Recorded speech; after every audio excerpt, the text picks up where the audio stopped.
Da gravação. Agora sim, tá gravando, gente. Boa tarde para vocês. Bem-vindos para o nosso. Ai, que dor no coração, né? Dá uma dorzinha, mas dá uma alegria também, né? Nosso último encontro síncrono, nossa última aula de física da vida. Mas já disse que nos encontraremos o ano que vem presencialmente num campus. Temos abraços aí represados para serem distribuídos, não é mesmo? 2022 vai ser melhor, não vai? Para todo mundo. E sintam aí o cheiro do Natal que está chegando, hein? Bom, antes de ir para nossa aula, sempre tem uns avisos muito importantes, porque vocês não entregam as coisas que vocês têm que entregar, eu sempre tenho que ficar aqui avisando, ó, entrega lá, né? Eu não posso mostrar aqui, mas tinha 6 alunos que foram convocados para fazer a recuperação, porque estão pendurados aí com risco de não serem aprovados no componente curriculares, no componente curricular de Física 3. E aí não vai ganhar o presente do Papai Noel. E desses 6, 3 não entregaram, né? 2 desses eu perguntei aí para vocês, que estão bem sumidos, né? E o outro, deixa eu ver se ele tá aqui. Não tá aqui, não. Tá sempre... Pois é, aí complica, né? E o prazo da entrega era sexta-feira, né? Não, Sabrina. Tá doida? Vai lavar sua louça aí, fica em paz. Tudo certo. Bom, então era isso. Os outros que entregaram aqui já vão ser corrigidos, né? E bola para frente, final de ano. Bom, agora tem outra coisa que eu preciso falar com vocês, que é a respeito das atividades. Deixa eu abaixar a música aqui um pouquinho. As atividades para contabilização de presença. Não se esqueçam, gente. Ó, metade da nossa carga horária é assíncrona. Então tem 2 atividades para entregar, tá? A 8 que é para hoje.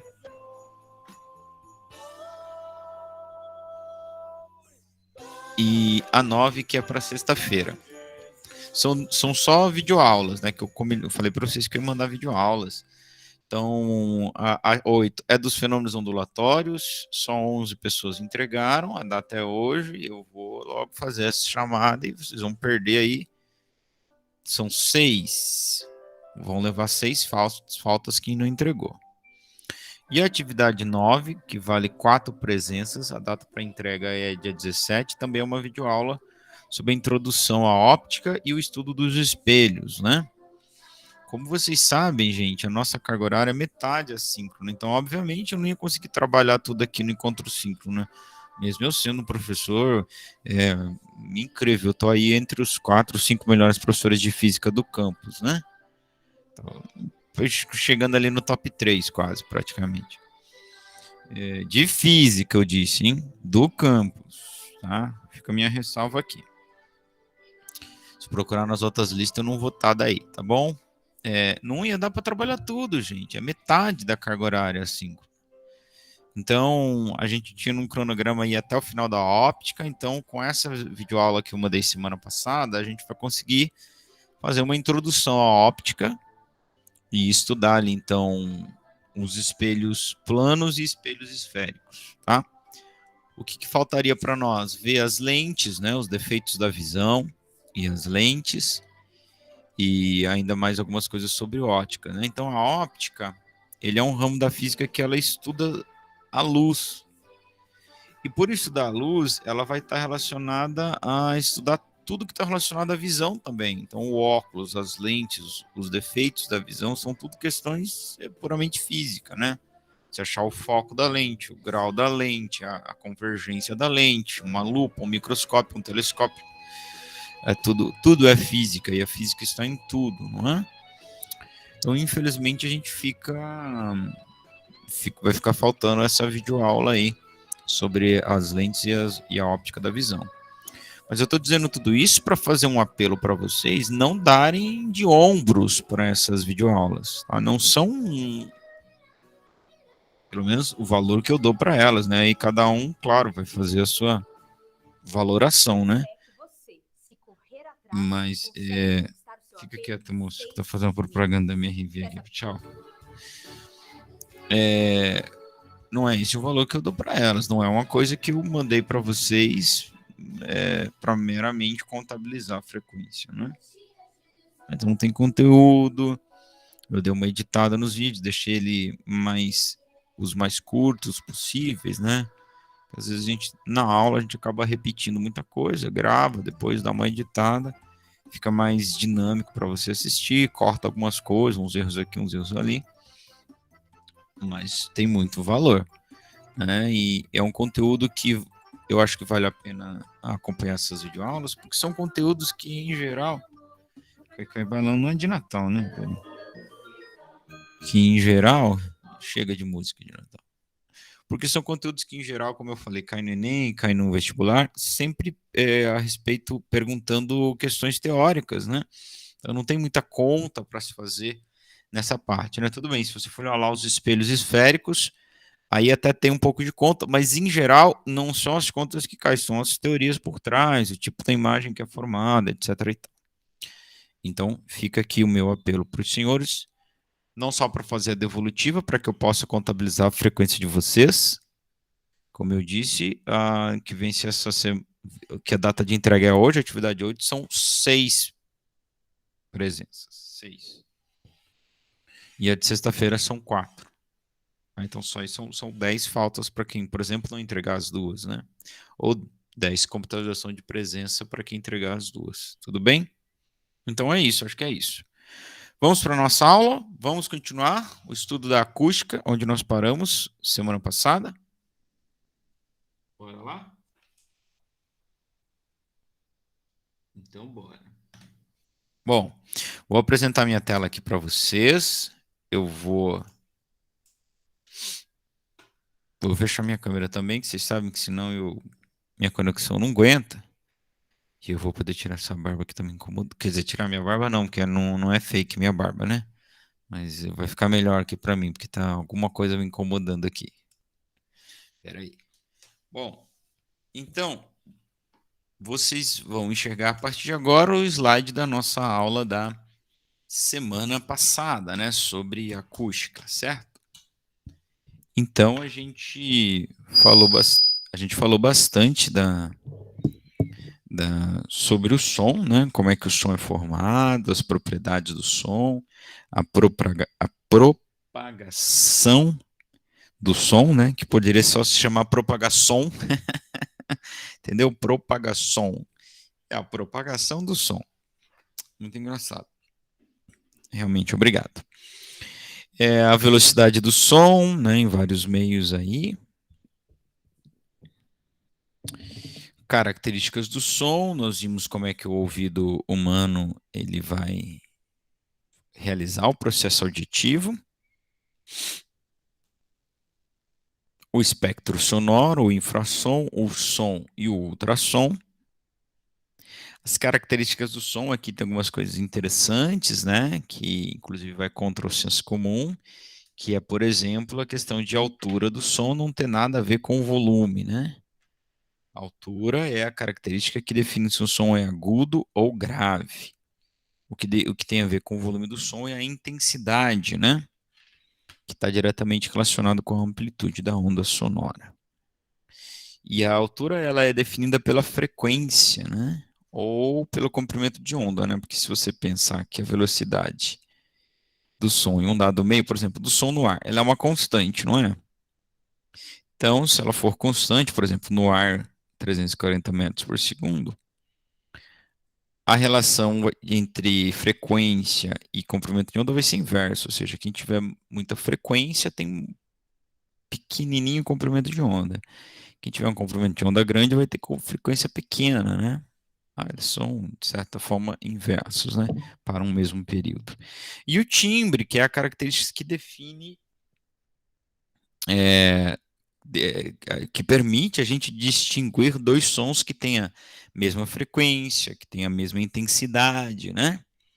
Tá? Ou seja, uma mesma nota musical vinda de duas fontes diferentes, seja a voz de duas pessoas diferentes, ou seja, dois instrumentos musicais diferentes, né?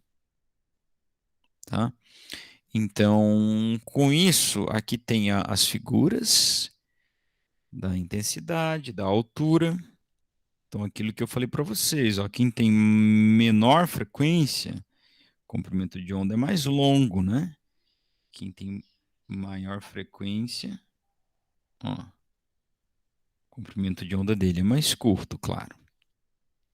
E o timbre, tá?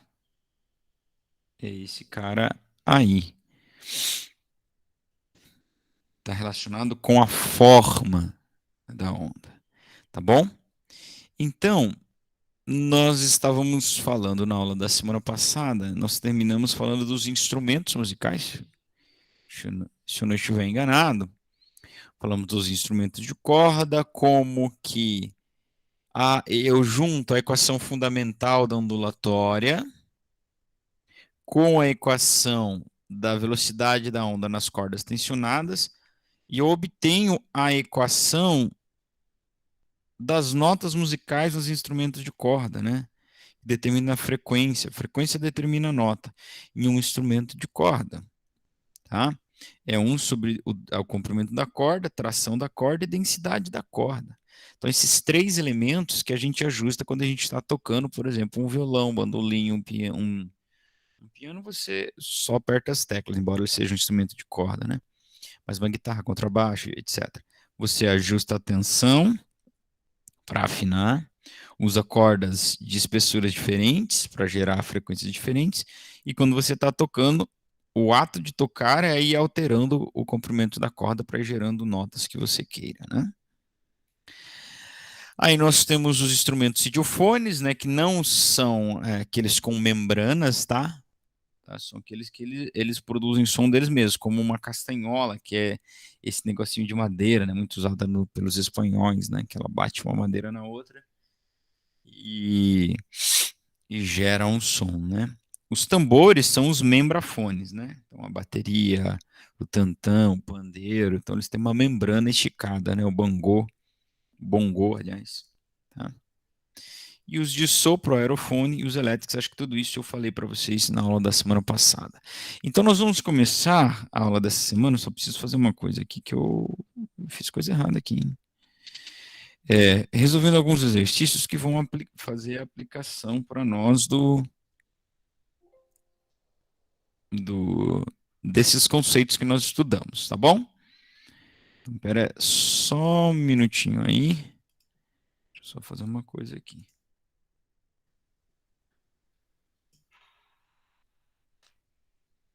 Muito obrigado, senhoras, senhores. Agradeço a presença de todos.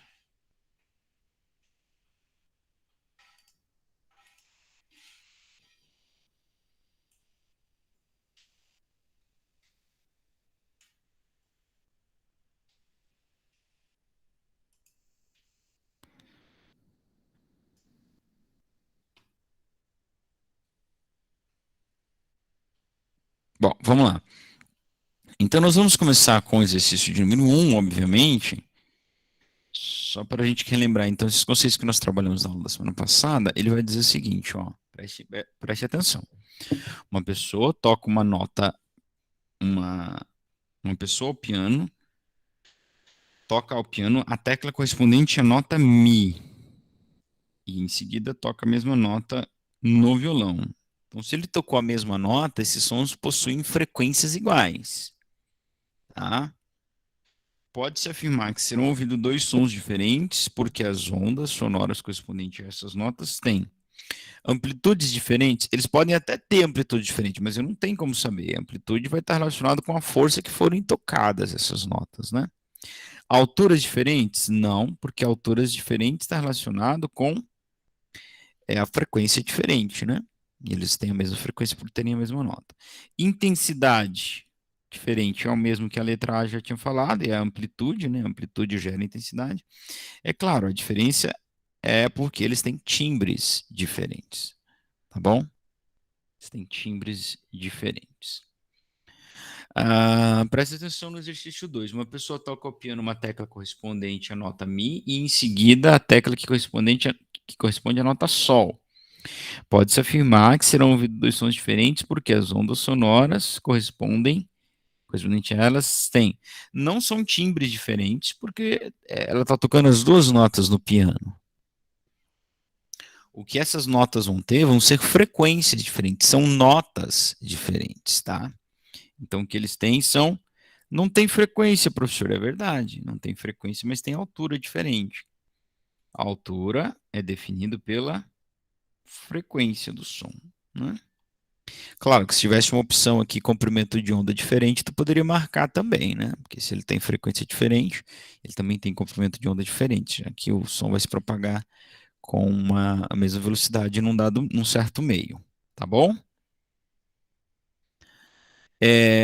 Agora dois diapasões ou diapasões emitem ondas sonoras de frequência 440 e 715 Hz. Então aqui já está dando, eles têm frequências diferentes, respectivamente. A ponte é a alternativa correta. O som do B é mais intenso que o A? Pode até ser, mas eu não tenho como saber. Não posso marcar essa alternativa. O som do A é mais alto? Não, o do A é mais baixo. Ó. O do A é 440 Hz. O do B é mais alto. O do B é 715 Hz. Então ele é mais alto ou mais agudo. Tá? O som do o som do A é mais forte? Eu não tenho como saber. O som do B é mais agudo? É verdade. Isso é verdade. O som do B é mais agudo ou mais alto que o A. Tá? Porque ele tem uma frequência maior. O som do A tem timbre diferente? Não podemos afirmar, né? São diapasões, eles vão ter sons puros, né? Lembra da figura aqui Prof, era para estar apresentando? Era, não tá, não? Para mim, não. Ô, gente, foi mal aí, então. Que viagem, maluco. Pô, mas eu já tô no exercício 3, só agora, vocês me avisam? Bom, então tá aqui, ó. O exercício 1 que nós fizemos, a pessoa toca no piano a nota Mi e toca no violão a mesma nota. Então, esses sons têm timbres diferentes. Tá? O exercício 2, ele toca a nota Mi e a nota Sol no piano. Então, eles têm alturas diferentes ou frequências diferentes. Obrigado, Jonatas. E no exercício 3, fala que dois diapasões, A e B, emitem sons de 440 e 715. Então, o som do A é mais baixo que o do B. O som do B é mais alto, mais agudo. O do A é mais baixo ou mais grave, né? Baixo não estou falando de volume. Então, a alternativa correta é a letra C. O som do B é mais agudo que o do A. Beleza? Agora vocês estão enxergando a apresentação aí? Sim. Então vamos para a questão 4 da UFOP de Minas Gerais. Universidade Federal de Ouro Preto, mano. Tá ligado? Sobre as ondas sonoras, afirmamos que... Vamos ver se está certo. Afirmação 1. Intensidade é a propriedade relacionada com a amplitude de vibração da onda sonora. Verdade. Quanto maior for a amplitude de vibração, maior será a intensidade do som produzido. Verdade. Tá certo a 1. 2. A altura do som é uma propriedade usada para classificá-lo como grave ou agudo. Verdade. Está relacionado com a frequência. Verdade. Assim, quando um som grave tem frequência baixa, um som agudo tem frequência alta. Verdade. 2 está certo também. 3. O timbre é a propriedade do som relacionado com a forma das ondas sonoras e depende da fonte que o emite. Verdade também. Os 3 estão certos, irmão. Pô, o FOP tá arrasando. Os caras acertaram tudo, irmão, hein? Alternativa correta, a letra D de Deus. Fechou? Então, legal. Seguinte, eu estava falando para vocês sobre a importância de assistir às aulas lá, sobre os fenômenos ondulatórios. E eu vou agora falar um pouquinho de alguns fenômenos ondulatórios aplicados no contexto da acústica, tá? Não vou explicar de volta o que são esses fenômenos ondulatórios, mas vamos aqui... Misericórdia. Aplicá-los dentro da acústica. O primeiro fenômeno ondulatório, que é inclusive o primeiro que nós vimos lá na aula, é o mais simples de todos, é o fenômeno da reflexão. O fenômeno da reflexão de uma onda, ela atinge um certo obstáculo e volta para o receptor. Esse fenômeno aplicado na acústica gera algo que nós conhecemos como... Alguém vai chutar? Eco? Ah, arrasou, garota. É isso aí. O que é o eco? É quando um som bate, é refletido e retorna até o seu observador. Mas cuidado, existe o eco e existe a reverberação. É a mesma coisa? Claro que não, né? Senão não ia estar dizendo isso, que existe o eco e a reverberação. Por quê? Porque, por definição, o eco é quando eu consigo separar o primeiro som do segundo. Como assim primeiro som do segundo? Meu irmão, como é que funciona o eco? Eu falo, e quando eu falo, eu ouço o que eu falo, não é? Eu falei oi, eu ouvi o oi. Esse oi vai viajar, vai bater num obstáculo e vai retornar até mim e eu vou ouvir um oi de novo. Então fica oi, oi, oi, oi, oi, né? Não tem nada entre o chão e o teto, é só o eco, eco, eco, eco. Não tem essa música? Você faz falta, falta, falta, falta, falta, falta, falta. Legal? Então isso é o eco. Agora, o que a gente mais vê no nosso cotidiano não é o eco, é a reverberação.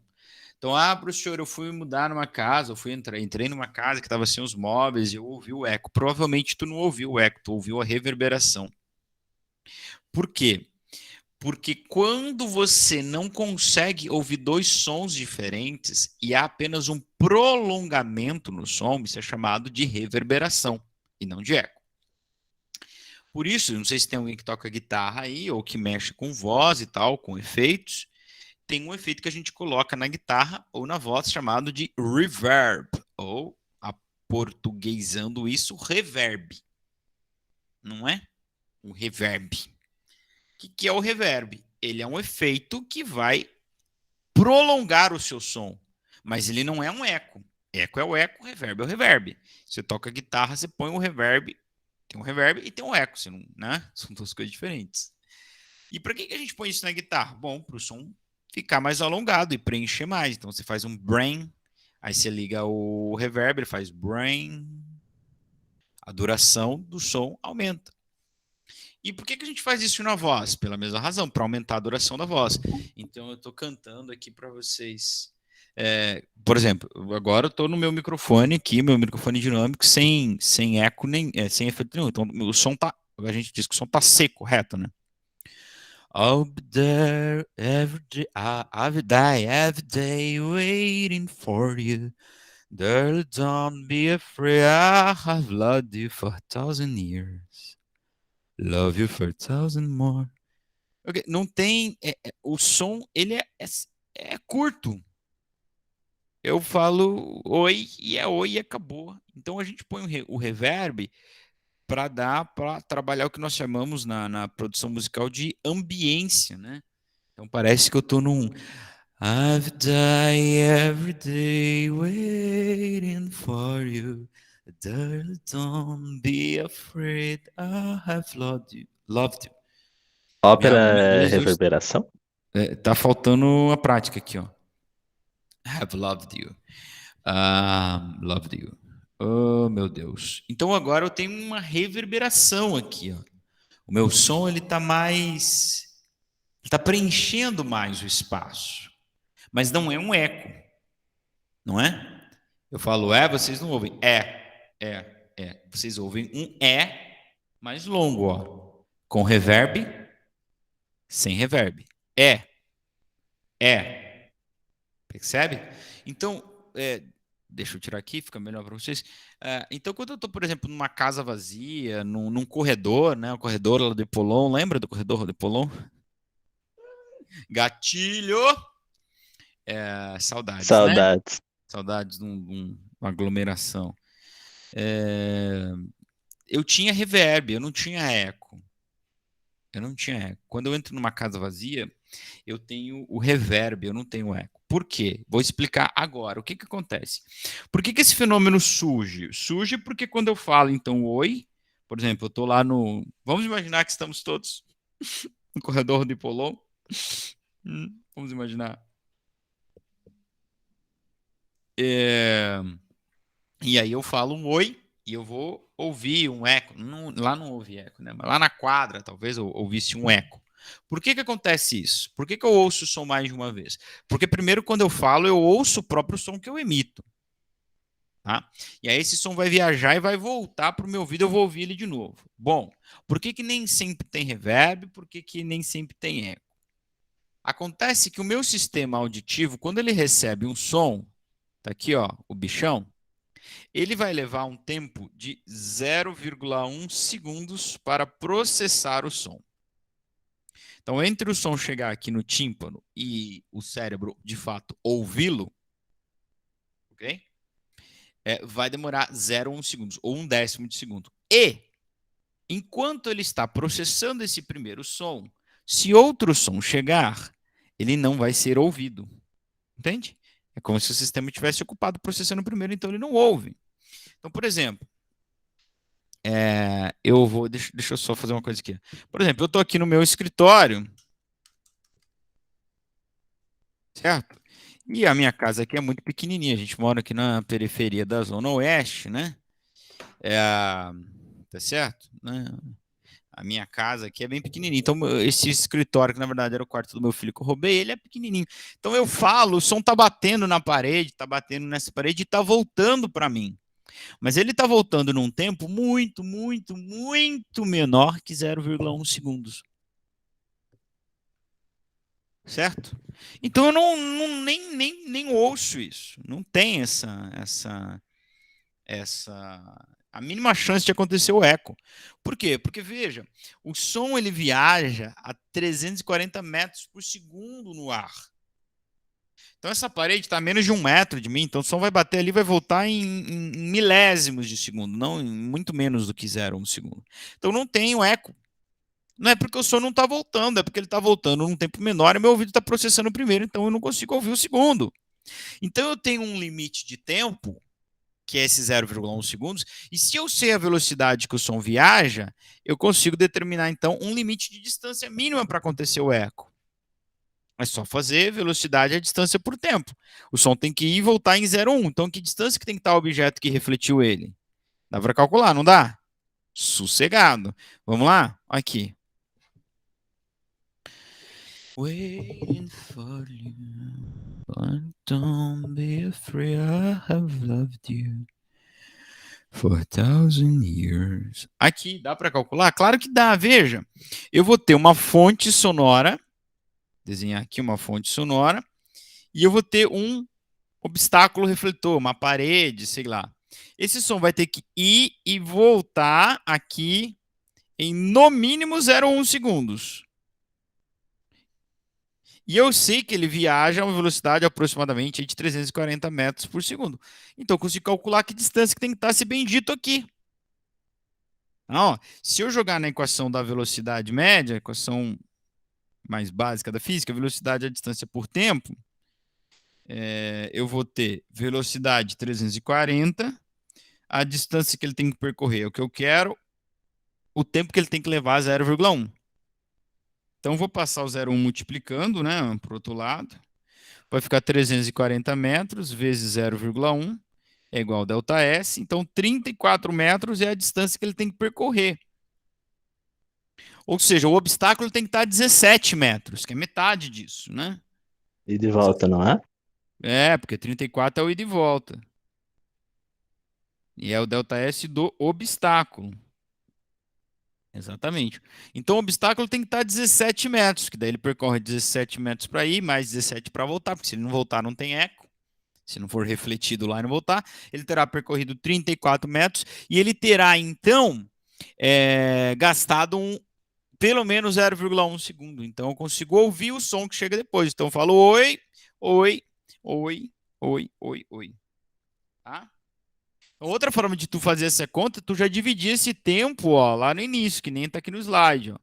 Tempo de ida e volta era 0,1 segundos. Então, só o tempo da ida é 0,05, que é metade. Jogou na equação igual eu fiz, achou aqui 17 metros. Então, por isso que eu falo que você não ouve eco numa casa vazia, a menos que você seja muito rico, né? Igual uns e outros aí da turma, que eu não vamos citar nomes. você tem uma casa muito grande, cara, porque a minha casa não tem 17 metros nem de largura. O terreno da minha casa tem 5 metros. Não tem eco, tem reverb. Para existir eco, você tem que estar num ambiente onde a parede que vai refletir tem que estar a 17 metros de você. Né? Então a gente ouve, é difícil a gente ouvir eco assim no nosso dia a dia. Mas a gente consegue facilmente ouvir o reverb. Eu citei inclusive o corredor lá do Hipolon, que você sabe que a voz, ela não ela já tem uma certa prolongação na voz. Por quê? Porque esse som foi e voltou num tempo menor do que 0,1. Então não deu o eco. Tá? Mas o finalzinho do som ali eu consegui meio que repetir, entendeu? Quer dizer, eu não crio uma repetição, né? Eu crio uma sobreposição de um primeiro som no segundo e eu vou então alongando o som vai ficando maior, não é? Tá certo? Então esse é o reverb. Então, é por isso também, e aqui parece uma contradição, né? Mas é por isso também que lá nos estúdios de gravação ou no estúdio de uma rádio tem aquelas espumas na parede. Para quê? Para que você não tenha a voz com esse efeito de reverb, né? Quando o cara fala no rádio, ele não fala assim, né? Cheio de reverb. A gente quer esse efeito quando você está cantando, tá? Então é por isso que você tem lá nos estúdios essas espumas que vão fazer o quê? Eles vão impedir a reflexão. Se não tem reflexão, não tem o eco. Professor, e no estúdio de gravação, por que os caras põem a espuma então se o eco é importante? O reverb é importante. Toda música tem reverb na voz. Todo mundo grava com reverb na voz. Grava com reverb na voz? Não, põe o reverb depois no computador. Mas o que acontece é que o produtor, ou quem vai finalizar essa música, ele quer ter o controle de quanto reverb vai pôr. Então ele grava num ambiente que não tem nada de reverb, depois ele vai colocando esse reverb aí eletronicamente. Tá legal? Então aqui um slide falando dos anfiteatros ou teatros de antigamente, que não se tinha eletricidade, né? Então eles tinham toda uma arquitetura pensada, né, no eco, na reverberação e claro também na amplificação da voz, né? Então, isso são outros fenômenos que está relacionado a outros fenômenos ondulatórios, fenômeno da ressonância, ou fenômeno da interferência, né? Que eu expliquei bastante nas aulas lá dos fenômenos ondulatórios. Então, a concha acústica, que inclusive a gente tem uma aqui em Londrina, né? Por que ela tem aquele formato? Para amplificar a voz. Tá? Então, ali vai acontecendo reflexão e vai acontecendo interferência construtiva e ressonância, né? E eu vou amplificando a minha voz. A interferência construtiva é o que eu falei lá na aula de fenômenos ondulatórios, que é, por exemplo, quando tem aquele esquema de cancelamento de ruído. Ah, tem um fone que cancela ruído, professor. Ou eu falei que os aeroportos, eles têm um sistema de cancelamento do ruído, porque daqui a pouco a gente vai ver que um avião decolando, ele gera um som muito intenso. Muito, que pode inclusive ser danoso à audição humana.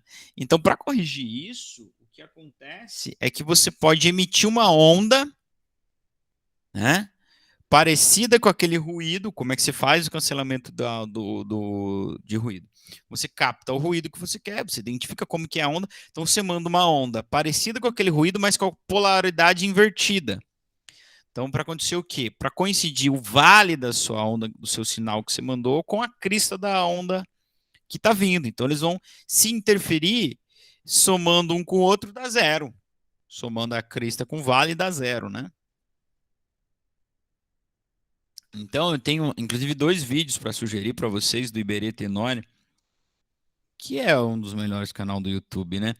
Então, ele fez uma geringonça aqui, ó, para mostrar o que é interferência, ó. Então, por exemplo, ele tem aqui uma onda vermelha, né? Que vamos supor que seja um ruído. Então, agora ele vai, aqui em verde, essas bolinhas em verdes, vai ser a onda que ele vai gerar. Você vai ver que quando ele coincidir de colocar a crista desse negócio aqui, ó, quando a bolinha amarela, que é a crista, coincidir com a crista da outra, você vai ter uma interferência que nós chamamos de construtiva. Você somou, Ó, deixa eu tentar parar bem quando encaixa uma bolinha na outra. A crista de uma com a crista da outra. Você gera uma onda que tem uma intensidade 2 vezes maior, né?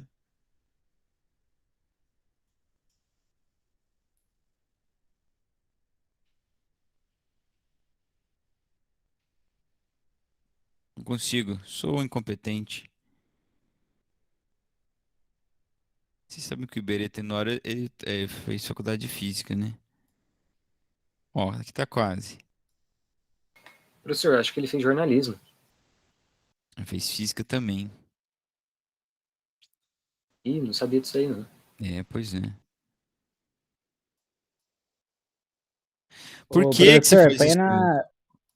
põe na velocidade pequena, passando Ó, por frente. mais ou menos aqui deu, ó, tá vendo? Ó, a crista de uma, a crista seria aqui, na verdade, ó. Coincidiu com a crista da outra e eu aumentei, eu gerei uma onda 2 vezes maior. Então, isso é o que nós chamamos de interferência construtiva.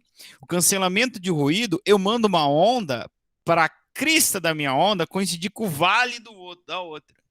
E aí eu vou ter uma interferência destrutiva, que vai ser isso aqui. Olha que coisa mais linda. Pera. Pirê, vai, meu filho, que eu não tenho todo o tempo do mundo, não. Aqui, ó. Viu? Ó. Bateu crista com vale. O que aconteceu com a onda? Acabou com a onda.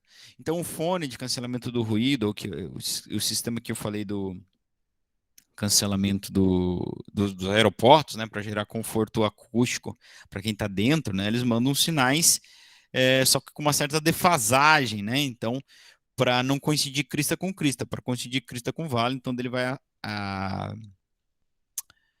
anulando a onda. A onda resultante é uma onda de baixíssima intensidade ou de intensidade nula, né? E o outro vídeo que eu falei que eu ia recomendar é esse aqui, onde ele vai testando um fone de condução óssea. Não sei se você já ouviu falar, um fone de condução óssea que você não ouve pelo. Você não ouve Ouvi. pelo tímpano, vai. Tá? Você não coloca o fone no ouvido, você coloca o fone em qualquer parte do osso da sua cabeça e o som é transmitido pelo osso. Então é muito legal porque aqui ele explica um pouquinho como é que o som se propaga, né? Tá, ele está batendo a mão ali, as partículas vão comprimindo e se espalhando, tá legal? Então fica aí essa sugestão. Ele explica também tudo aquilo que eu expliquei para vocês de como que o ouvido funciona e tal. E eu falei para vocês semana passada que quando a gente grava a nossa voz, a gente tem uma percepção, a gente vai ouvir, ela não é igual à voz que a gente ouve fora das gravações. Porque quando eu ouço o que eu estou falando parte é o do som que viaja pelo ar e chega até o meu tímpano, e parte o som que viaja pela minha estrutura óssea. Tá legal? Então, esses fones são muito legais, né? Ó, aqui, Por então, isso ele, que dá ele pra ouvir ouve. o coração batendo? Não entendi. Por isso que dá pra ouvir o coração batendo quando Também. tá fora? Também por isso, né? Essas são vibrações mecânicas que vão sendo transmitidas, tá? Porque daí o que, que vai acontecer? A vibração da sua estrutura óssea vai chegar até o estribo, martelo e bigorna, né? Principalmente se você colocar no osso da sua cabeça, né, Jonatas? Se colocar o fone no joelho, você pode até ouvir um pouco, mas vai ser muito pouco, né? Tem que colocar o fone aqui, pode pôr na bochecha, aqui, ó, no maxilar, você vai ouvir bem. Tá? Então, recomendo aí, não tenho tempo de passar esses vídeos, infelizmente, para vocês, mas eu recomendo. Tá legal? Ressonância, cara, é outro fenômeno que a gente usa dentro da acústica. Inclusive, o corpo do violão, aquela caixa de madeira que tem, é chamado de caixa de ressonância. O que é esse fenômeno da ressonância? Então, vai lá na minha aula que eu explico direitinho. Mas trocando em miúdos, é quando um agente externo começa a emitir sons que tem a frequência próxima da frequência natural de vibração de um certo corpo, de um segundo corpo. Então, esse primeiro põe o segundo corpo para vibrar. Tá? Então, lá é uma coisa incrível que eu mostro no vídeo, que tem gente que duvida que é verdade, que é uma ponte que ruiu em 1942, 2,45, né? Tucumán Bridge, pesquise isso no YouTube, você vai achar. Por quê? Porque bateu uma rajada de vento e colocou essa ponte para vibrar.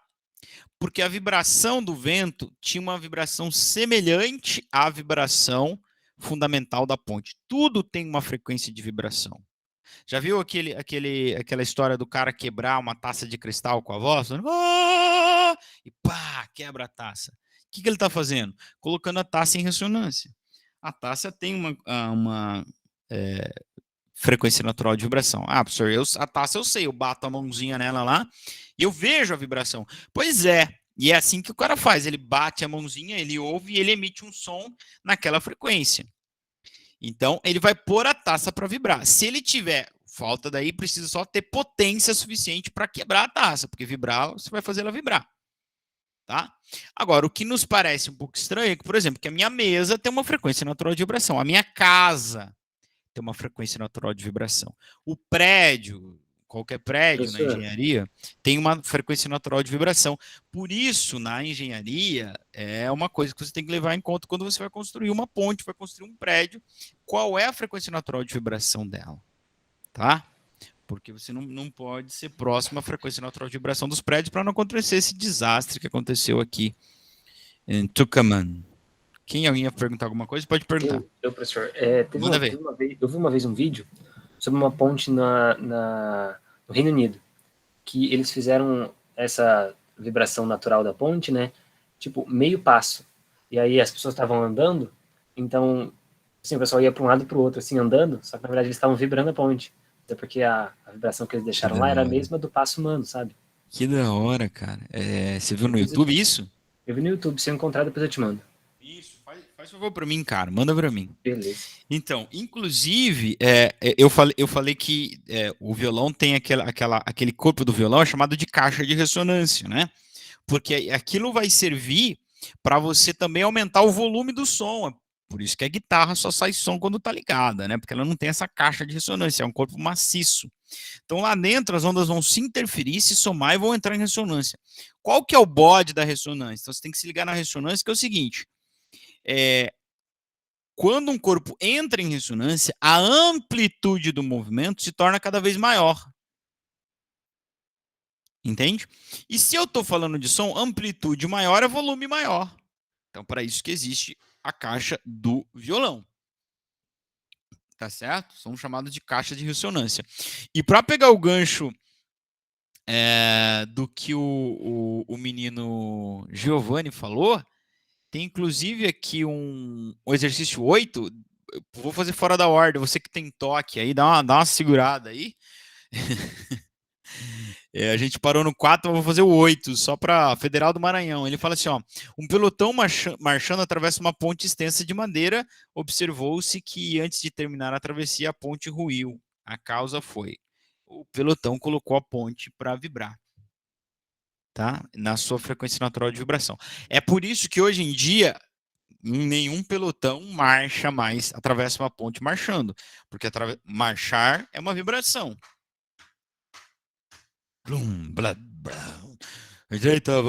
Tá? Tá legal? Então, nenhum pelotão mais marcha quando tá atravessando uma ponte. Isso foi uma questão que eu vi. Foi em algum lugar, agora eu não lembro qual. Então, é claro que a resposta para essa questão 8 é a ressonância. Tá legal? Vou voltar na questão 5 agora, o pessoal não surtar muito. Amam, do Rio de Janeiro, é o forno de micro-ondas. Vai falar da ressonância também, não tem jeito, ó. Se você pegar aqui, ó, até aqui, ele está justamente explicando o que é a ressonância. Em um forno de micro-ondas, o processo de aquecimento é feito por ondas eletromagnéticas que atingem o alimento, incidindo assim as moléculas de água. Tais ondas têm frequências de 2,45 GHz, que são próximas à frequência natural de vibração das moléculas da água. Assim, essas moléculas vão vibrar cada vez mais rápido. Ressonância. Tá? Então, não é à toa que o micro-ondas emite ondas eletromagnéticas dessa região aí, dos micro-ondas, né? Porque é a região, é a frequência próxima à frequência natural de vibração da água. Por isso, o seu forno de micro-ondas, meu pequeno gafanhoto, ele não gera Ele não emite calor. Olha como isso tem...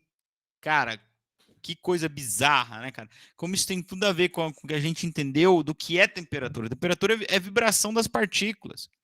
O que o micro-ondas faz é fazer as partículas da água entrarem em ressonância. E aí eles vão vibrar mais e automaticamente isso é aquecimento. E é por isso também, meu pequeno gafanhoto, que o seu micro-ondas ele é muito bom em aquecer tudo que tem água. Tá bom? Que não tem água não é fácil dele aquecer, não. Mas, claro, né? O que é que não tem água, né? Tudo tem água. É que algumas coisas têm mais água do que outras, né? Então, claro, a resposta aqui também é ressonância. Exercício 6 da FURG do Rio de Janeiro. Opa! Aqui é o seguinte, olha. Eu, inclusive, falei para vocês semana passada, né, do sonar, né, que emitia ultrassom, sonar do navio emitia ultrassom, e ele calculava o tempo que demorava para voltar o ultrassom que ele emitiu, e por isso ele sabia a que distância estavam os objetos, não é? Então, aqui temos um exercício falando disso. Aliás, temos dois ou três exercícios falando isso. Qual é o esquema aqui, meu irmão? A gente vai ter que aplicar a equação da velocidade média. É moleza para nós, é chuchu, beleza. Molezinha, molezinha. Só temos que tomar cuidado para saber qual é o tempo que a gente vai usar, se é o tempo de ida e volta, o tempo só da ida, qual é a distância que a gente está querendo. Então, toma cuidado com relação a isso, tá ok? Olha só. Um sonar é um aparelho capaz de emitir ondas nas águas e captar ecos, ondas refletidas, permitindo com isso a localização dos objetos sobre a água, sabendo que o sonar de um submarino recebe as ondas refletidas pelo casco de um navio 6 segundos após a emissão. Então, pera aí. Tinha um submarino lá, ó. Ele emitiu onda, bateu num navio. Gostaram do meu navio? Ficou bom meu navio, hein? Muito bom. Aqui, ó. Meu navio aqui.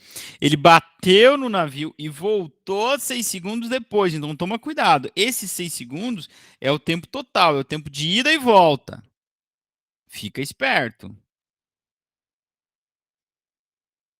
6 segundos.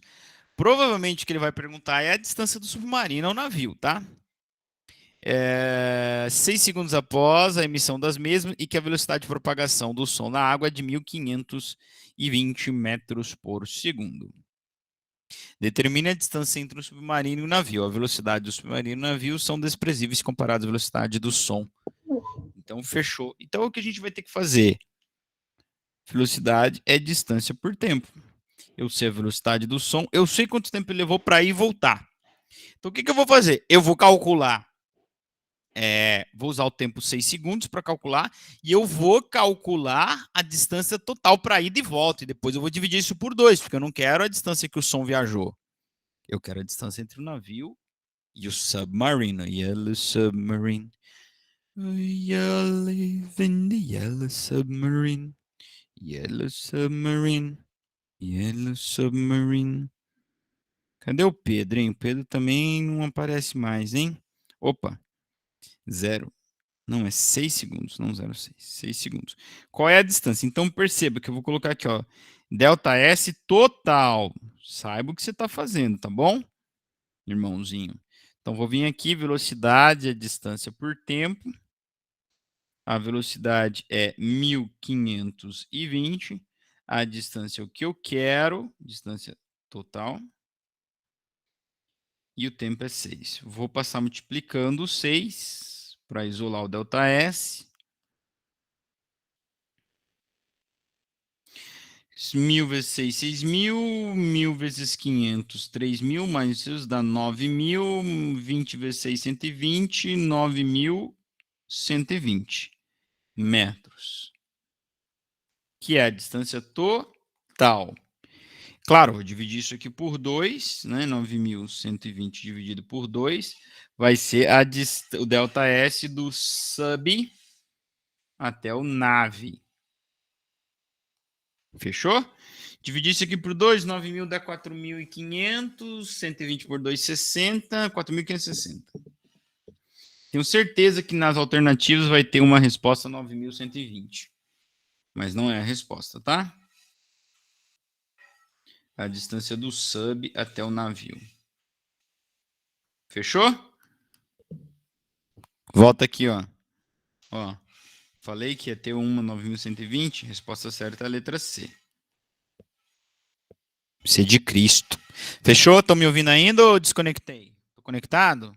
Manda um oi aí.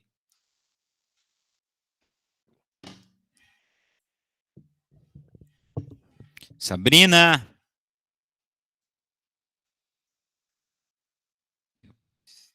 Oi aqui.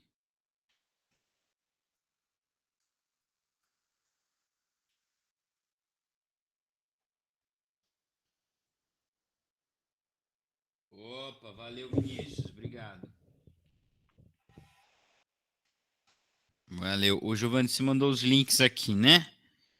Depois eu olho. Valeu.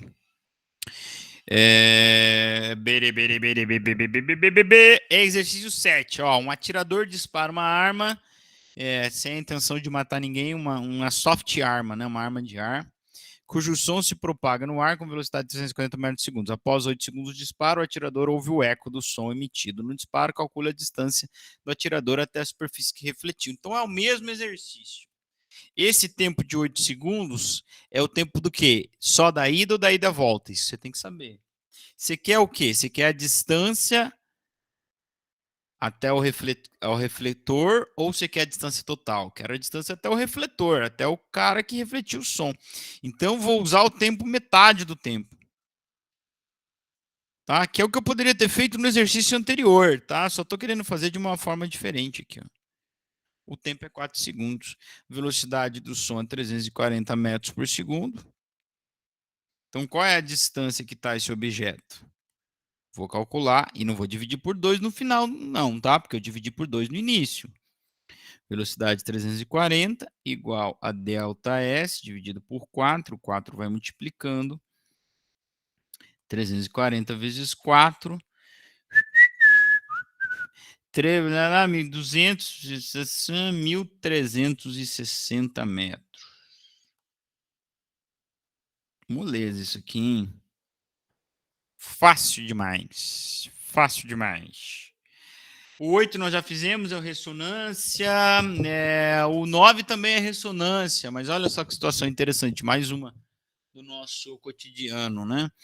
Em dias de clássico futebolístico, promove-se grandes concentrações populares, teme-se pela segurança do estádio do Morumbi, o Cícero Pompeu de Toledo, lá em São Paulo, estádio do São Paulo, sobretudo nos momentos do gol. A alegria e entusiasmo dos torcedores geralmente manifestam-se por meio de pulos e batidas no chão, o que faz com que a estrutura do estádio vibre. Se essa vibração for mantida por muito tempo e coincidir com a frequência natural da estrutura do estádio, pode levar parte da construção ou toda ela a desabar, ocasionando uma catástrofe. Depende se é um jogo de São Paulo e Corinthians e o estádio cair, não tem problema, não. Não perdeu nada a sociedade, não é mesmo? Os corintianos a menos, os são paulinos a menos. Que isso, professor? Não tem problema. Ok, não foi, corta isso, o editor vai cortar. O fenômeno que melhor explica esse fato, claro, é a ressonância. Ok? Olha aqui, mais um aqui. PUC de São Paulo, para determinar a profundidade de um poço de petróleo, um cientista emitiu uma onda na abertura do poço. As ondas sonoras, de frequência de 220 Hz, sabendo que o comprimento de onda durante o percurso é de 1,5 metros e que o cientista recebe como resposta o eco após 8 segundos, qual é a profundidade do poço? Aqui ele quis dar uma despertinho, ele não deu a velocidade, mas ele deu a frequência e deu o lambda, né? Ele deu o lambda, que é 1,5 metros, deu a frequência, que é 220 Hz. Então, tu pode calcular a velocidade, tu tem o tempo de resposta, que é 8 segundos. Então, você calcula a velocidade. Vovó lambeu a faca. Equação fundamental do ondulatório. A velocidade é 1,5 vezes 220, que dá 330 metros por segundo, ok? Tá, ok. Bom, o cientista, como resposta ao eco, 8 segundos, após 8 segundos. Então, o som bateu e voltou 8 segundos depois. Então, se você quer a profundidade do poço, ou tu divide esse 8 por 2 e faz a multiplicação, ou tu faz a multiplicação com 8 e depois tu divide a resposta por 2, porque se tu fizer a conta com 8, tu tá calculando a distância total percorrida pelo som, que é a ida e volta. Então toma cuidado. O pessoal errava muito isso na prova, né? No presencial. Então o que eu vou fazer? Eu vou dividir esse tempo por 2, né? O tempo da ida, vamos colocar assim, o tempo da ida é 8 por 2, que é 4. Mas de novo 4, gente. Tá muito fácil isso aqui, ó. Distância por tempo. A diferença agora é que a velocidade não é 340, é 330, né? Só isso. O 4 vai multiplicando.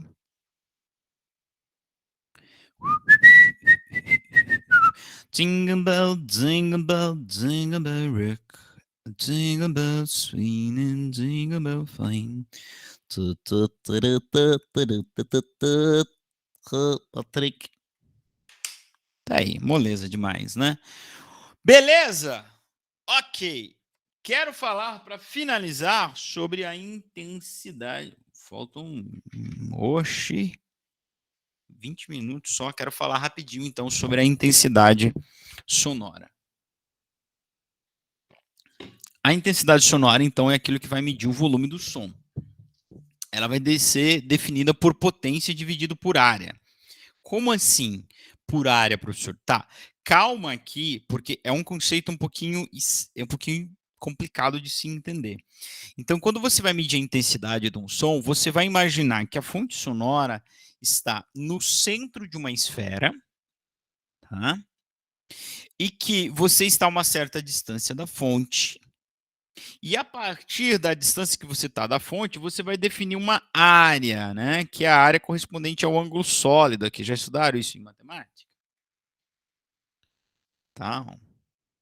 Uma região cônica da sua distância até o centro da esfera, uma esfera imaginária, né? Você colocou a fonte sonora no centro de uma esfera imaginária, a distância que você está seria o raio da esfera.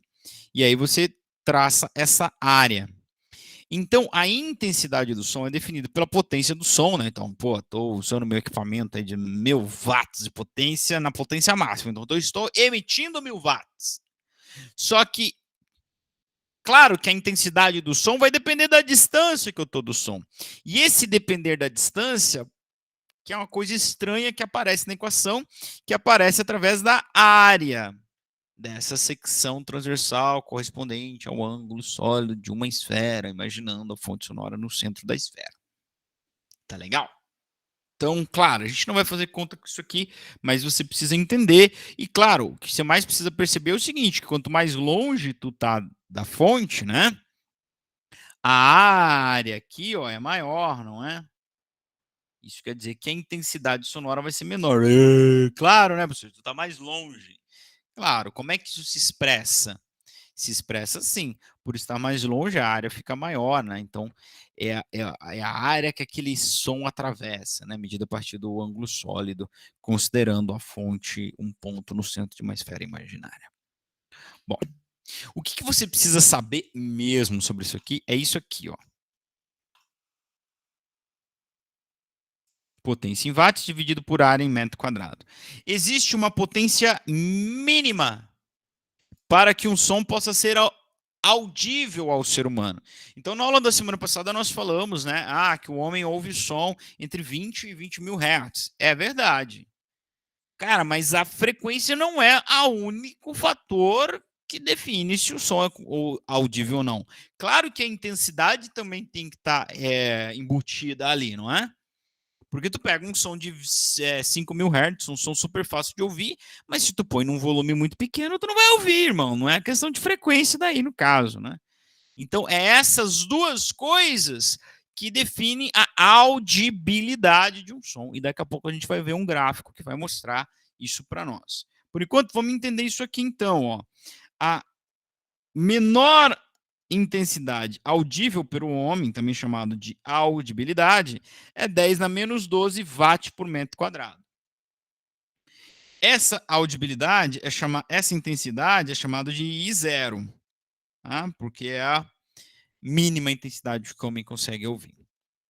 E a intensidade máxima que o ser humano consegue ouvir sem gerar danos a ele, mesmo que o dano seja um desconforto, claro, porque o tamanho do dano vai depender da exposição, do tempo de exposição. A máxima intensidade que não causa dano é 1. O quê? Watt por metro quadrado, tá? Então, intensidade é som forte, está relacionado com a amplitude da onda, isso a gente já sabia. Agora, a gente tem um problema aqui que é o seguinte, irmão. Eu não sei se tu percebeu, mas entre o som menos intenso audível, o I0, e o som audível que não causa dano, o mais intenso que não causa dano, esse aqui, nós temos um fator de 1 trilhão. Por que 1 trilhão, professor? Ó, 10 na menos 6 seria milionésimo. 10 na menos 9, bilionésimo. 10 na menos 12, trilionésimo. De 1 trilionésimo para 1, eu tenho um fator de 1 trilhão aqui. Então, mano, não tem como eu montar uma unidade de medida que vá medir esses dois caras de uma maneira boa. Porque um é 1 trilhão de vezes maior que o outro. Então, por exemplo, quando tu for comparar o som de uma conversa que está aqui perto com o som de uma furadeira que está aqui perto, cara, a diferença desses dois é muito grande. Fica até difícil de você fazer a comparação. Por isso a gente é ótimo, né? Por isso criou-se uma outra grandeza chamado de nível sonoro. E se você achou que intensidade o volume do som estava relacionado a decibéis, é aqui que ele aparece. Nessa grandeza nível sonoro, e não na intensidade propriamente dita, porque densidade não é si, é watt por metro quadrado. Tá? O que é o nível sonoro? O nível sonoro beta é definido por logaritmo de I por I0. Quem é I? A intensidade. Então, o nível sonoro de um som que tenha uma certa intensidade I é o log de I por I0. Professor do céu, na última aula o senhor me aparece com uma dessa. Pois é, mas calma, não é para prejudicar ninguém, não. Qual que é o lance, cara? Eu estava explicando para vocês agora que a diferença era muito grande entre o mínimo som audível e o 1 lá, né? Que é o limiar de dano. Então, quando você tem uma escala que é muito grande, o que você faz? Usa o logaritmo. Exatamente o que acontece aqui. Então, se você não conseguiu enxergar, nível sonoro é só uma forma de perceber logaritmamente quantas vezes esse som é mais intenso que o mínimo som audível. Só isso. Tá? E aí, no SI, essa unidade de medida vai ser Bel.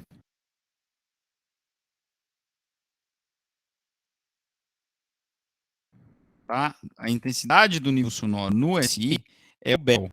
Tá legal? Que é uma unidade em homenagem ao cientista Alexander Graham Bell. O meu computador não quer mais trabalhar. Em homenagem a Alexander Graham Bell. Mas, professor, quando eu ouço falar disso, eu ouço o decibel. É verdade, amor. O que é o decibel? É a 10ª parte do Bell, né? Lembra? É um decímetro. O aliás, decímetro é a 10ª parte do metro, né? O decibel é a 10ª parte do Bell. Tá? Então, deixa eu só apagar isso aqui. Que ficou salvo da aula de manhã aqui. Alexander Graham Bell, tá? Em homenagem a esse cara, né? Bem conhecido por ter inventado o telefone, tá legal? Então, no SI é o bel, né? Ou você pode usar a 10ª parte do bel, mas quando você for plural é decibels e não decibels, porque bel é o nome do cara, então você não pode mudar para béis ali, tá bom? É essa coisa chata aí. Então, como é que vai ficar o nível sonoro? Agora eu estou usando a mesma linha aqui, o limiar de audibilidade e o limiar de desconforto. Em decibels, o limiar de audibilidade dá 0 e o de decibels dá 120 decibels. Perceba que aqui nessa equação, diferente da equação do slide anterior, tem um 10. Por quê? Porque aqui, quando eu coloco esse 10, eu estou encontrando em decibéis. Decibels, aliás. Tá? Decibels. Tá? Na outra equação que eu usei com os senhores, que eu mostrei para os senhores, não tem o 10, então eu acho o nível em Bels. Tudo bem? Bom, aí eu estava falando assim, mas bom, professor, como é que dá 0? Como é que pode isso ser 0? Pois é, então a gente vai... Você achou que você nunca ia usar logaritmo na vida e que logaritmo não servia para nada, não é? Claro que serve, tá aqui a prova de que ele serve, ó. Como é que dá 0? Veja só. Depois eu volto aqui. Ih, rapaz. Ah, tá aqui o meu slide, ó. Por que dá 0? Porque se a intensidade for igual à intensidade I, ó, for igual ao I0, e eu for calcular o nível sonoro disso, log de I dividido por I0. Vai ficar log de 10 na menos 12 dividido por 10 na menos 12. Então, uma intensidade de 10 na menos 12, ela não é maior, então dá 0. Por que dá 0? Porque se você dividir esses dois dá 1 e log de 1 dá 0. Porque qual é o número que 10 elevado a ele dá 1? O 0. Né? Ou porque você pode aplicar uma propriedade de logarítmicos, né? Logaritmo de divisão, a gente vai usar isso depois, é a diferença dos logs. Então fica log de 10 na menos 12 menos log de 10 na menos 12. É claro que isso está 0, porque eles são iguais. Tá legal? Deixa eu fazer mais para cima aqui. Ó. Então, claro que isso aqui dá 0 Bels. E por que que o 1 dá 120 decibels ou 12 Bels, né? 12 Bels ou 120 decibels. Pela mesma razão, ó. Vou fazer aqui, ó. Se eu tiver uma intensidade de 1 watt por metro quadrado, qual vai ser o nível sonoro? Lembrando que o nível mínimo é 10 na menos 12. Olha aqui. Fica assim. Log de I por I0. Então, fica log de 1 dividido por 10 na menos 12. Você pode fazer a divisão e calcular esse log na calculadora, mas a gente não está aqui para isso, né? A gente vai fazer usando a propriedade. O log da divisão é a diferença dos logs. Então, esse nível sonoro vai ficar assim. Log de 1 menos log de 10 na menos 12. E log de 1 eu já falei que dá 0. Porque qual é o número que você eleva ao 10 para dar 1? O 0. Então, esse primeiro cara dá 0. E log é o inverso do 10 elevado. Então, log de 10 elevado, cancela, dá o próprio expoente. Então, fica 12 negativo. Então, fica menos 12 mais 12. Esse bel aqui dá mais 12 Bels, que é o mesmo que 120 decibels. Tá legal? Então, a partir de 120 decibels, essa vai ser a forma mais comum que você vai encontrar isso aí. Ele já vai causar desconforto, dor ou dano, depende da exposição, do tempo de exposição. Tá? Então, aqui tem uma tabela mostrando algumas coisas, né? A voz, a sala de aula, que vai de 40 a 80 decibels. Se a gente estivesse no presencial, a gente ia fazer eu tenho um aplicativo no celular que é o decibelímetro, que serve para determinar a intensidade sonora, né? Então a gente ia fazer um teste de quão alto a gente consegue gritar. Aliás, com alto não, com intenso a gente conseguiria gritar. mas chega perto de 90, assim, todo mundo gritando junto, tá legal? Ou a sirene, a explosão, um avião decolando, 130 decibels. Por isso que no aeroporto tem o cancelador de ruído, buzina, martelo pneumático, a serra mecânica. Então perceba que ficou uma comparação boa aqui, ó. Você conseguiu colocar todo mundo numa escala linear porque você pegou aquele diferença de 1 trilhão de vezes e meteu um logaritmo no cara. É para isso que serve a função logaritmo, né? Aqui tem mesmas informações, mas aqui na forma de uma tabela, e aqui trazendo também intensidade, ó. Respiração normal, 10 a menos 12, que é o 0 decibel. Ou 0 bel, que é a mesma coisa, né? Sussurro é 10 na 11, tá legal? Ó, o murmúrio, 10 na menos... Ih, rapaz, tá ruim de ver, mas essa resolução horrível, hein, professor? Mas acho que é 10 a menos 10, tá legal? Que tá 20 decibels. Bom, e aqui eu tenho o gráfico que eu falei para vocês, que vai determinar a audibilidade de um som e a danosidade de um som. E é um gráfico de nível sonoro por frequência. Então a gente fala assim, beleza, o homem consegue ouvir sons de 20 a 20 mil Hz. Então um som de 50 Hz é audível? É. Mas ele depende da intensidade, depende do nível. Ele só começa a ser audível a partir de um nível de 60, mais ou menos, né? De 60 decibels. O som de 100, quanto mais alto for o som, né, maior a frequência, mais fácil é de ouvir, ó. O 100, ele vai começar a ser audível a partir aí de uns 35, mais ou menos, ó. Ele começa a ser audível. Tá? Aqui nós temos os sons de 200 até 5.000 Hz, mais ou menos. Nós temos os sons que são mais facilmente audíveis, né? Ó. Qualquer coisa acima de 20 decibels, dá para ouvir, né? 20 decibels é o som de um sussurro, de um murmúrio aí, ó. Tá aí na tabela para vocês. Tá? E os sons mais altos também, eles têm dificuldade para serem ouvidos, né? Então, por exemplo, ó, o som de 18 mil Hz, ó, tem uma pequena regiãozinha ali que ele consegue ouvir. Você consegue ouvir ele. Também não pode ser muito intenso, que você não ouve, né? Só te dói o ouvido. Tá? Beleza? E aqui eu tenho um outro gráfico, né? Agora mostrando um pouquinho melhor, né? Até com uma resolução um pouco melhor. Também um limiar de audição e de dor, né? Só que aqui, ó, o eixo horizontal ele não está em escala, né? Ó, de 20 para 100, para 1.000, para 10.000 e 20.000, né? 20.000 é uma região complicada de ouvir. Assim como 20 é difícil de ouvir, né? Ó. Você tem que ter uma frequência muito, um nível muito específico aqui para você conseguir ouvir. Tá certo?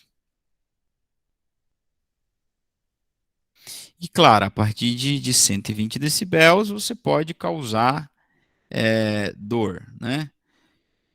Tá? Pode causar dor. Os mais agudos podem causar mais dor. Mas os graves, os sons mais baixos ou graves também podem, né? Também podem. Em geral, eles são mais difíceis de ouvir, mas eles também podem causar dor. Aqui eu tenho o decibelímetro, né? Um equipamento chamado decibelímetro, né? Quando você está lá ensaiando com a banda, fazendo a gritaria na sua casa, seu vizinho te denuncia pela lei do silêncio, tá? A prefeitura tem que ir lá. Uma vez eu estava num lugar, os caras foram lá com um vizinho no prédio, denunciou, foram lá com o decibelímetro para medir o nível sonoro que estava chegando lá no vizinho. Mas enfim. Tá? Aqui tem o exercício número 11, que são 16 e 11. Quase dá para a gente fazer ele. Aqui a diferença é que ele pede a intensidade e ele deu o nível em dB. Então, ou você usa na equação, coloca o 10 na equação, ou você usa em Bels, o nível sonoro. Ah, se quiser pôr o 10 na equação, pode pôr. Daí você pode colocar o nível como 120. E ele pergunta quem é o I, sabendo que a gente tem um I0. Então eu vou fazer esse exercício para a gente até aplicar aí umas propriedades de logaritmo, né? Que é bom, a gente quase nunca usa. Então a gente sabe que o nível sonoro é log de I por I0. Eu estou usando o beta, que é o nível sonoro. Não é beta, é beta, é uma letra grega, tá? Nível sonoro. Estou usando como 12, porque eu não estou colocando o 10 aqui. Tá? Então, estou usando como 12. Quem é o I? Sabendo que o I0 é 10 a menos 12. Então, o que a gente vai ter que fazer? A gente tem que isolar a minha incógnita. Primeiro, então, vou desfazer isso aqui. Lembrando que a propriedade de log, o log da divisão, é a diferença dos logs. Tá? E aí a gente sabe que log de 10, log na base 10, de 10 elevado a alguma coisa, dá o próprio expoente, tá? Porque eles se cancelam. Então fica 12 igual a log de i, que é quem eu quero, menos 12, né? Que vai dar mais 12. Então vai ficar assim. Log de i. Opa, faltou o i, professor. Mais 12. Bom, vou isolar minha incógnita aí. Então vou mandar esse mais 12 para o outro lado. Eu tinha chegado a isso aqui, ó. Só repetindo. Então, vou mandar esse mais 12 para lá, ele vai negativo. Então, claro que dá zero.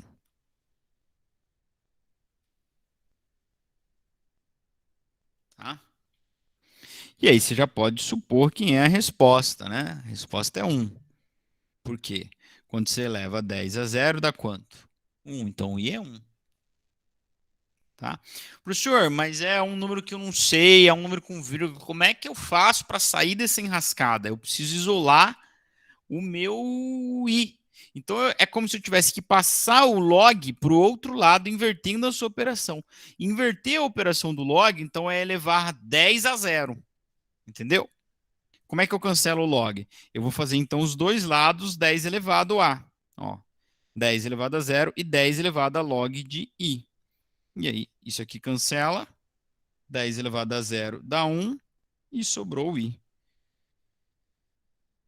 Certo? Watt por metro quadrado. Vocês estudaram função logaritmo, né? Eu tenho certeza disso.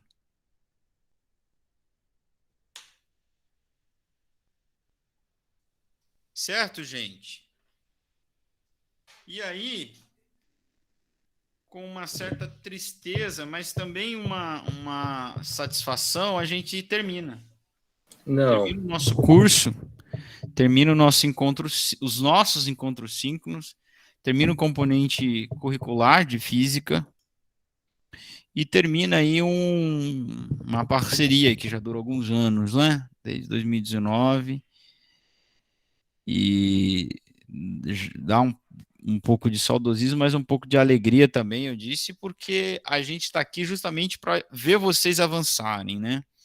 E a nossa alegria é ver vocês avançarem, vocês prosseguirem, né? Nenhum professor quer que o seu aluno fique aí com ele para sempre, né? Mas foi muito legal. Saibam que este professor que vos fala tem um carinho muito grande por cada um de vocês. E espero, né, como diz a música, espero te encontrar numa bem melhor, né? Os dias de glória, porque os dias de luta já estão muito, né? São todos quase. Deixa eu ler o nome de quem está conectado aqui para registro de frequência. Depois a gente pode continuar conversando. Então, cada nome que eu falar aqui, sinta-se beijado e abraçado. Se você não quiser o beijo ou o abraço, mas sinta-se aí, tá? Tudo de bom para cada um de vocês, que vocês descansem nas férias e você faça o seu 2022 melhor, né? André Felipe, Ellen, Gabriel, Max, Gabriela, Giovanni, Gustavo, Jonatas, Leonardo, Mariana, Mel, Sabrina, Vinícius. Um beijo enorme no coração de cada um de vocês. E sempre que vocês precisarem, não sei se alguém, né, precisa de um físico na vida, mas estamos aí. E vamos já marcar o nosso encontro, 2022. Tá legal? Fiquem todos com Deus. Estou encerrando a gravação.